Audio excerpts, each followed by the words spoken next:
My boss says it hasn't snowed like this since he was a kid.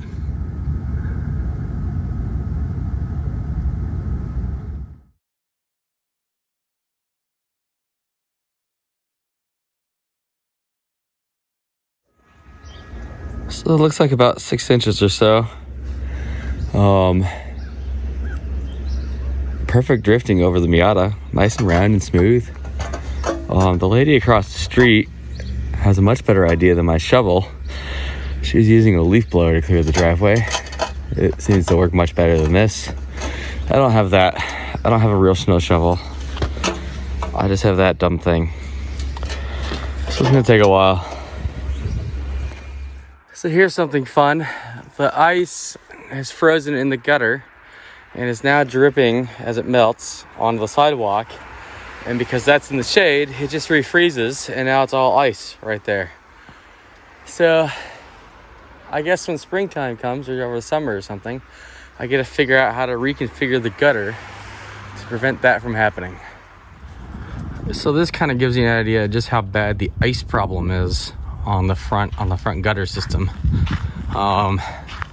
Too cold to do anything about it now, but definitely something I need to address over the summer. I wouldn't be surprised if there's ice dams going up underneath the shingles that could cause problems.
Alright, so I got the primer on finally, all done. Basically, I still need to scrape that stuff there.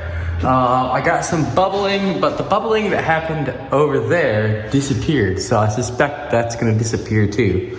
And then whatever doesn't, I'll just scrape off. But yeah, I got this whole wall done. The closet's done. It's kind of patchy looking still, but it's also still drying.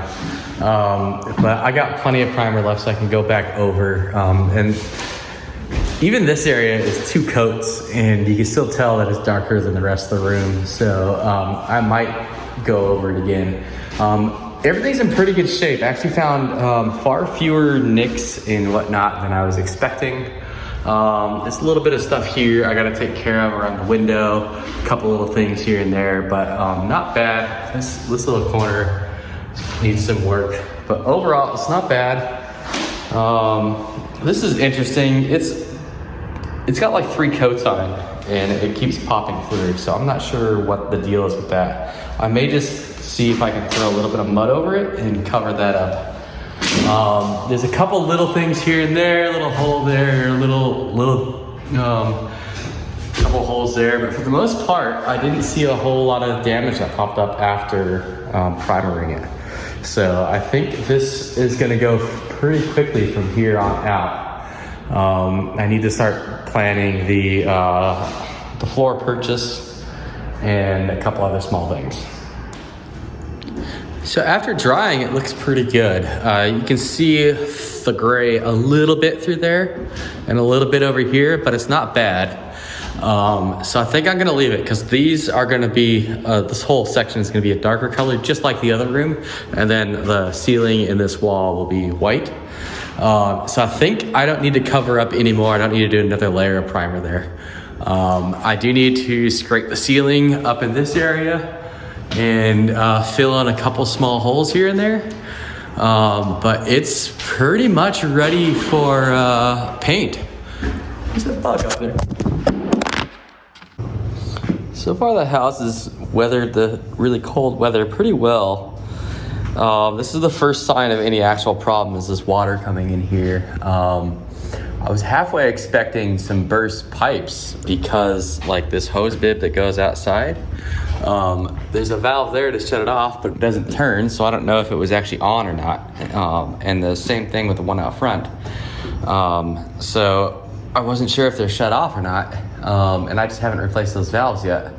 And the valves don't turn on the outside either, so I wasn't sure if I was gonna have a problem or not, but the pipes held up fine.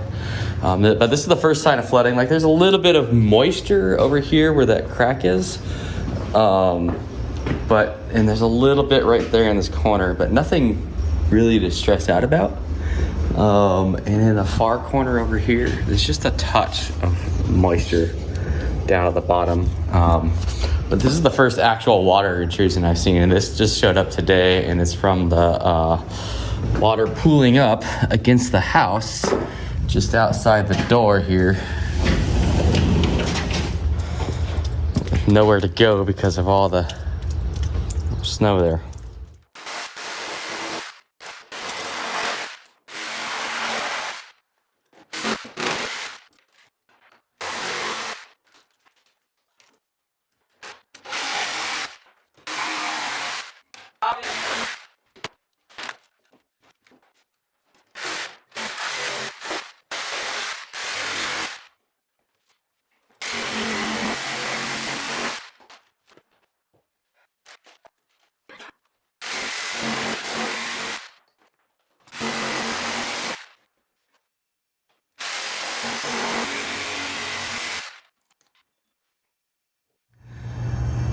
So I've cut out this corner of the floor, and termite damage, more termite damage as you go through this section of subfloor. But it's essentially one full sheet. The joist is solid after the first half inch or so on this one, and then on this one, it's maybe go down an inch or a little bit more, and then it gets solid again. So I think what I would need to do is to pull up this full sheet of subfloor, and this is basically one standard piece. And you can see it's kind of tipping over here. Well, maybe you can't see, but it's kind of tipping down over here a bit. There's some more termite damage right there. And I think what I need to do is just toss a new sheet in. And I was looking at it, and well, I do have more stuff I need to pull up over here. And this sheet doesn't have any water damage in it. So I think for now, the move is to pull this sheet up, toss it down into that room. Especially since today, or this weekend, I'm in the Miata, so no hardware runs to the store to get full sheets of plywood. And that'll get me answer some more questions about what's going on under here, which I need answers to anyway. I suspect the cabinet's right there. And get me a free and fast solution for downstairs. And then, like I said, that room's gonna get completely torn up anyway.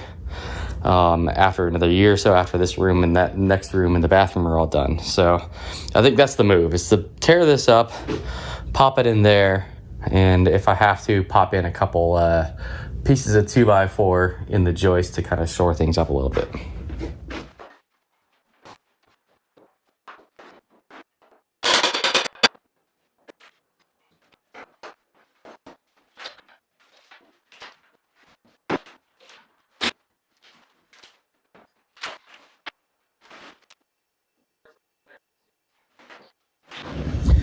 All right, so I have it open, and it turns out this from here to there to that joist is just being bridged by a little gap, a little piece of wood there. Other than that, the rest of it was one small piece, or one full sheet. Termite damage is, of course, worse than I thought, but it's nothing that I can't live with temporarily. The worst of it is right there, and it goes down maybe 1.5 inches on the other side. On this side, it's solid. So I'm gonna keep trucking, toss a new sheet in. There's some damage there. I'm willing to bet there's damage right underneath where I'm standing, but it's solid. Everything's, I mean, it feels all right. So I'm just gonna throw another sheet over and then cut a strip out for there, button it all back up, and carry on with the room.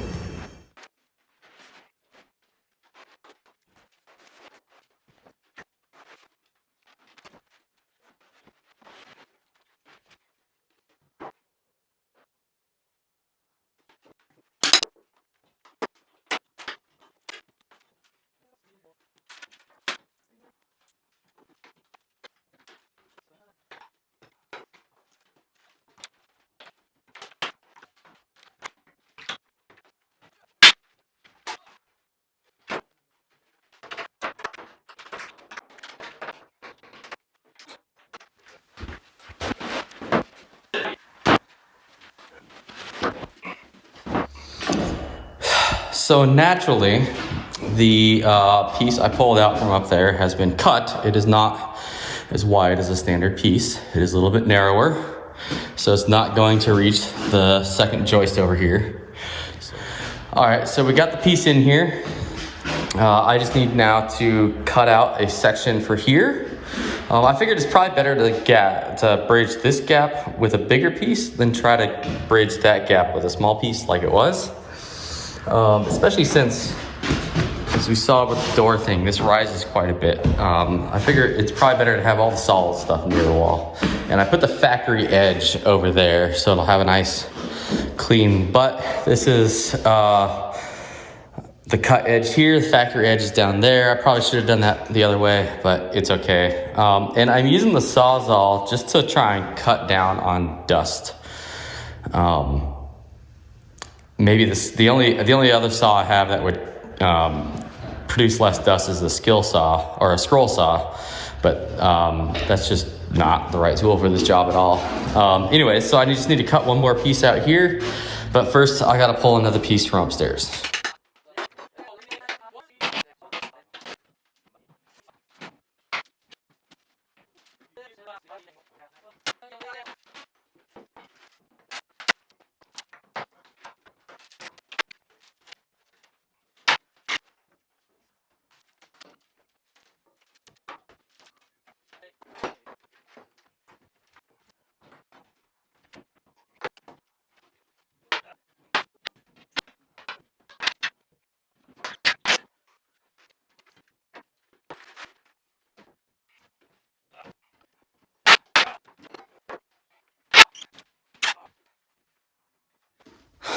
All right, so I pulled it.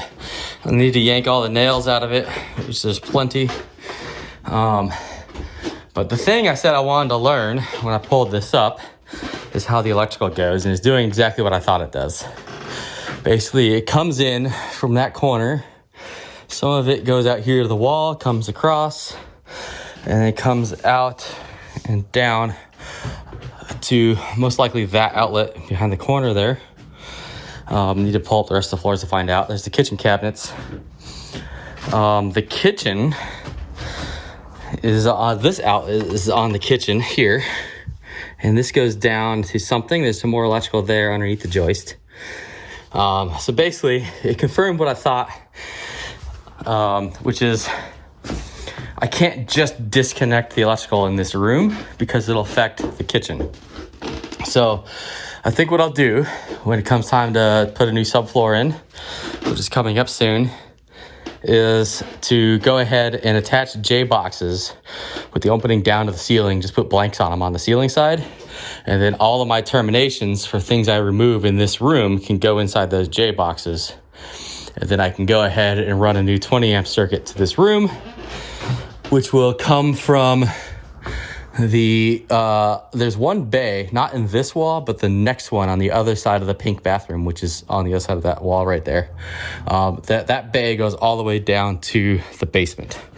So that'll be my main way of running Cat 5 and power up to this floor, is through that one bay. It's basically, it's the one, if you remember way back, it's the one from when I found out how the light out back works and where that switch was. So it's inside that crawl space. It goes down.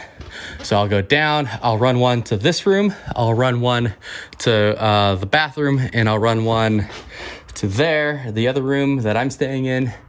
And then I'll need a couple, at least 2, if not 3, to the IT room, which is basically on the right side of that crawl space. So yeah, I'm gonna pull those nails out. I should be able to keep one of these factory edges, probably this one. It's this one started to break down here, and just slice along the nail line, and that should fit in that bay down there. So rather than drawing a line from the other side, that didn't work as well as I thought it would. I'm trying a laser thing. So I'm starting the laser at this end, going down to the other end where I know it's good. I'll grab my level, draw a line, I'll move it, do the same thing. Mark from here down to there. I've marked on the wall my target. I suppose I should mark on the floor the target. And that should get me some nice straight lines and get me pretty darn close to what I need.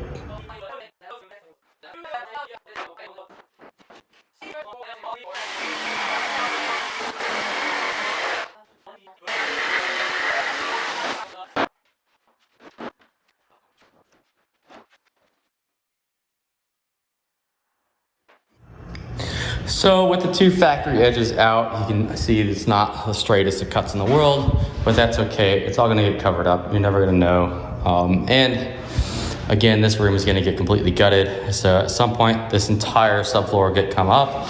All these joists with termite damage will get replaced. So, you know, it's good for now. So the next step is I got a box of screws and a screw gun. I'm gonna put those in. The joists do not line up with the light colored marks on here, but I did mark on the floor there and on the other end where they are, so I can use my trusty little laser, shoot a line, make sure I hit everything, and then we'll be good to move on to the next step, which I think I might be able to put the first coat of paint on this room tonight. So I have it in. The problem is now that this edge sits, I don't know if you can see that, but the new piece sits a little bit lower than the old piece. So what I'm gonna do is take those shims and match them up here, cut them down to fit, label them, starting with number 1 down there and work my way down this way.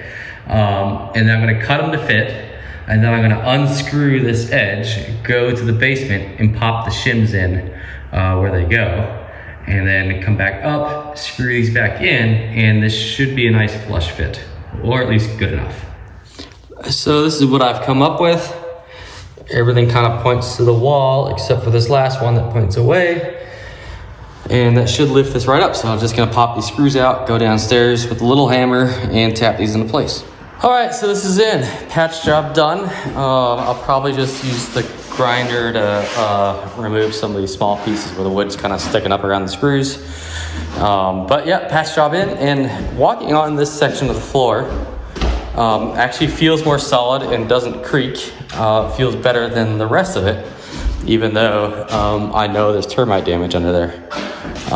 So that's a good thing.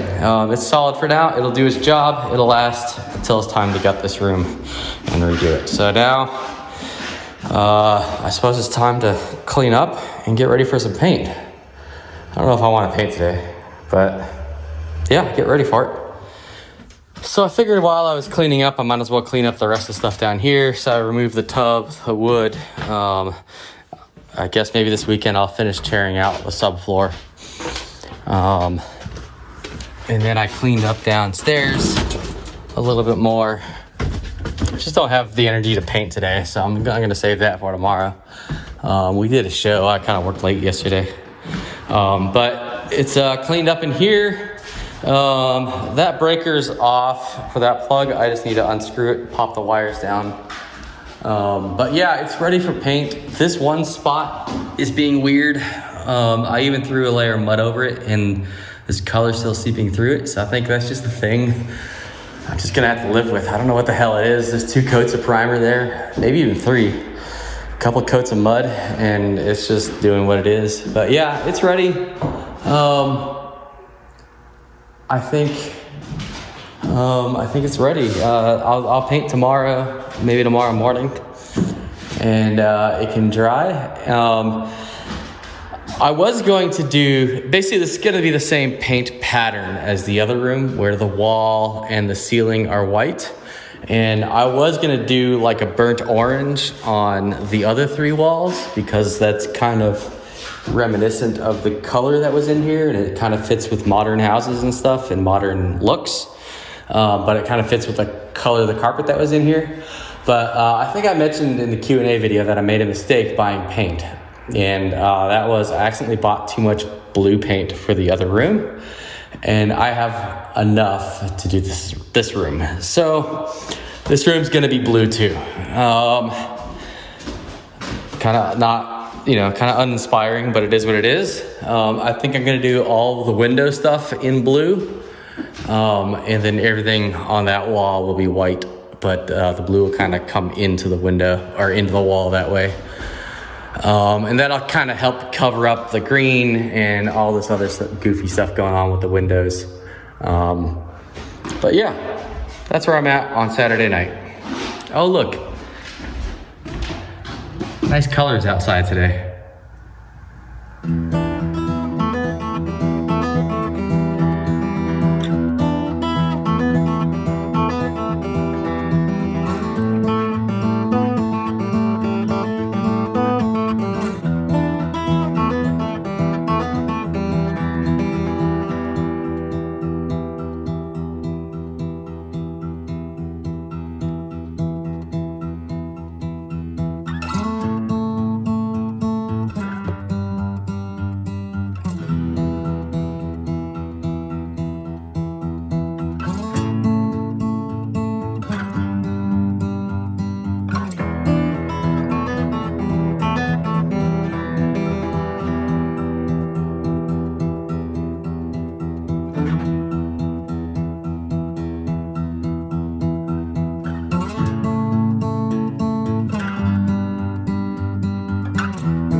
All right, so here we go. The first paint is done up there. It looks pretty good. There was some initial bubbling, but that all appears to have shrunk and gone away again. So I think I'm gonna leave it. Like you can tell just a little bit. You probably can't see in the video, but you can tell just a little bit, but it's not the end of the world. This wall I need to do a second coat on, basically from below the window line, and then it'll be done. And then I can do the blue on all the other walls. I think that wraps it up for this week. I do need to toss the door back up, and this will be, I'm gonna order flooring probably tomorrow, and we'll be ready.